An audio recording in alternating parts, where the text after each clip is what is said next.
Hello, boys and girls. Thanks for joining me again. We are now going to be reading chapter 3, which is for the first Tuesday of Advent, the first week of Advent. This chapter is called Comfort You. Jotham stared through blurry eyes at the man in the long black beard. A halo shone around his head. His face glowed with the warmth of a friendly heart. Jotham's head was spinning from his fall and from starvation, and he felt as if he were tumbling into a big black hole in the ground. With the last of his strength, he reached through the fog before his eyes and gently stroked the man's face. You're an angel of the Lord, Jotham croaked softly. The man smiled broadly, revealing his crooked yellow teeth, and the man chuckled. No, little one, I am not an angel. Then he moved to the side to help Jotham sit up, and blinding sunlight slapped Jotham squarely in the face. He let out a little yelp and put his hand up to shade his eyes. The sun, he whispered hoarsely, the sun made your hair glow like... Shh. I understand, the man said, but you must rest now. I will carry you back to our camp. And just before Jotham let himself fall into the deep black hole of sleep, he felt two powerful arms lift him gently off the ground. Cool water trickled down Jotham's throat, and then the smell of freshly baked bread filled his nostrils. When Jotham opened his eyes, he saw the bread held inches from his mouth. He snapped it up faster than a frog catches a fly. He nipped the finger of the man who held the bread, the man with the long black beard, and the man let out a screech. Careful, little one, he said, shaking his hand quickly to stop the pain. I know you're hungry, but we have better things to eat than my finger.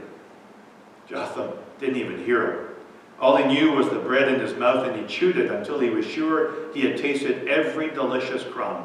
And then there was another piece of bread, and meat, and some water, and pomegranates. He hadn't seen a pomegranate for a month. He let its sweet juice run down his chin and leak from the corners of his mouth as he took huge bites. When finally his belly began to fill, Jotham looked up at the people gathered around him.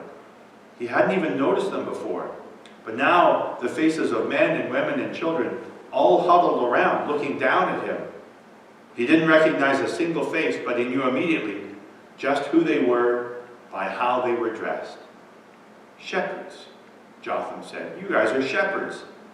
Longbeard smiled a smile that brought out the laugh lines around his mouth and eyes. That's true, he said. So too are you, if I be any judge. Yes, sir, Jotham said politely. I am Jotham of Jericho, defender of the lambs of my father. And I, said Longbeard, I am Eliakim, son of Abijah. And who is your father, Jotham of Jericho? He is Asa, son of Jacob, Jotham said, drawing his shoulders up square and straight. Eliakim frowned and stroked his beard.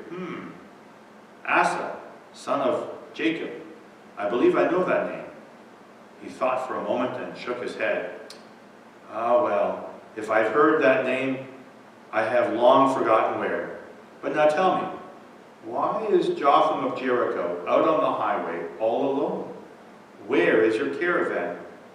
So Jotham told him everything, all about how he had gone off to kill a lion that was bothering his flock, and how his parents had thought he'd been killed and so had left him behind. That the part about the lion wasn't exactly true made Jotham feel a little bit guilty, but he couldn't quite bring himself to tell his new friends that he'd been left behind because of his temper tantrum. The look on Eliakim's face showed some doubt about the lion hunting, but Jotham didn't notice and went on with his story.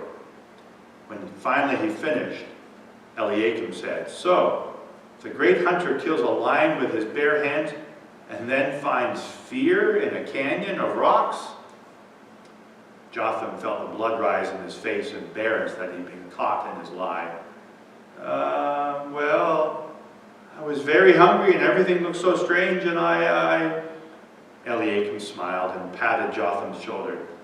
And you called on the name of Jehovah, which is when I came running to help, and I scared you.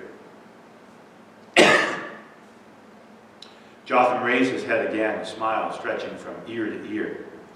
Eliakim quickly introduced Jotham to the rest of his clan. Jotham didn't remember most of the names, but he did remember the name of Eliakim's daughter, Tabitha. She was about Jotham's age, maybe a little younger, and was the one who had brought him the pomegranate. When the introductions were finished, Jotham finally got to ask the question that had been burning inside of him. "Master Eliakim," he said, his eyebrows creased into a frown, "have you seen any other caravans since yesterday?" Eliakim shook his head slowly. "Sadly, no, my friend. We have just come from the hills to the south and had only just approached this road when we heard your yell." Jotham's lip began to tremble. I was just hoping." "Yes, I understand. But you are safe now, and I say again that we will help you to find your family. But even if that fails, you may stay with us as long as you wish." Jotham spent the rest of the day becoming familiar with the camp. He helped water the lambs, collected firewood, and picked out a sleeping mat and blanket with the help of Tabitha.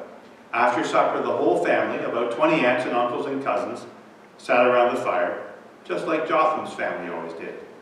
After stories of the day and a good bit of joking about, Eliakim cleared his throat and everyone became silent. "It is written," he said without introduction, "that Jehovah, the Lord, shall send his anointed one to bind up the brokenhearted, to comfort all who mourn, and to provide for those who grieve." And so we wait. We wait for that anointed one to appear. We wait for the Messiah to reveal himself to us. But this day, he continued, now looking toward Jotham, "this day, Jehovah the Lord has brought us one who cannot wait. He has brought us one whose heart is broken, one who mourns, one who grieves. And so," Eliakim said, looking now at the other faces in the camp, the light of the fire dancing on his own face, "and so we ourselves must be like the Messiah to this young one. Even as we wait for the Lord Jehovah's anointed, we must act as he would. We must do what we must to bind the broken heart, comfort whoever mourns, provide for him who grieves. It is thus so, and it shall be, in the name of Jehovah the Lord." As one, all those gathered around the fire and said, "Selah." And it felt almost as good to Jotham as a hug from his mother. He truly did feel comforted. His heart did ache a little bit less tonight. But still, as Eliakim continued to talk of the coming of the Messiah, Jotham's thoughts drifted back to his family. He wondered where they would be.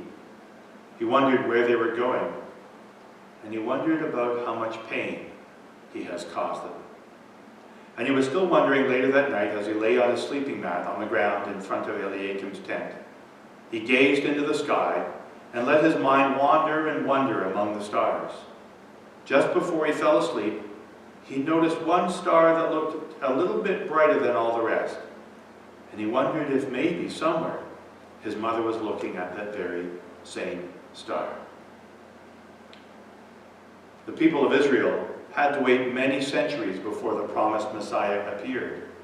In the meantime, God comforted his people with the words of the prophets, words of hope and promise, words such as what Isaiah wrote.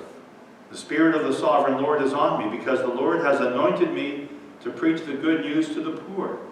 He has sent me to bind up the brokenhearted, to proclaim freedom to the captives and release from darkness for the prisoners, to proclaim the year of the Lord's favor and the day of vengeance of our God, to comfort all who mourn, provide for those who grieve in Zion, to bestow on them a crown of beauty instead of ashes, the oil of gladness instead of mourning, and a garment of praise instead of a spirit of despair." These words were a comfort to the Israelites as they waited for the Messiah's coming. They're a comfort to us today as we wait for his second coming. Because even though we may face heartache and mourning and grief in this life, we can find comfort and healing through his presence in our lives today, and the hope of a new heaven and a new earth in the future.